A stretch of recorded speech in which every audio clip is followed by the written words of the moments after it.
ആയിട്ട് കേൾക്കുന്നതൊക്കെ അറിയില്ല. നല്ല സൗണ്ടാണ് കാറ്റിൻ്റെയും കടലിൻ്റെയും.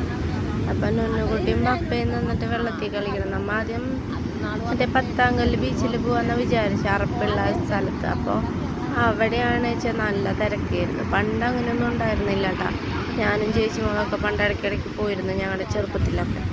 ഇപ്പോൾ അവിടെയാണ് ഏറ്റവും തിരക്ക്. സ്നേഹത്തിനെക്കാട്ടും ഒരുപാട് തിരക്ക് അവിടെയാണ്.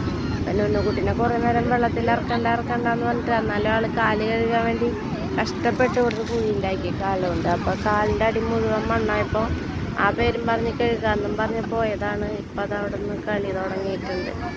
അയാൾക്ക് ആ വെള്ളത്തിലും മണ്ണിലും കളിക്കാൻ ഭയങ്കര താല്പര്യം. കുറേ നാളായിട്ട് കടലിൽ പോക്കുണ്ടായില്ല. പിന്നെ അങ്ങനെ അധികം വെള്ളത്തിൽ ഇറക്കാറില്ല. എനിക്കൊന്നാമത് പേടീനെയും പിന്നെ അറപ്പയുടെ അവിടെ ആദ്യം പോയി അവിടെ നിന്ന് കുളിക്കാറുണ്ടായിരുന്നു. പിന്നെ ഈ അമീബ അതിൻ്റെ അത് വന്ന മസ്തിഷ്ക ജ്വരമൊക്കെ വന്നപ്പോൾ പേടിയായി വെള്ളത്തിൽ.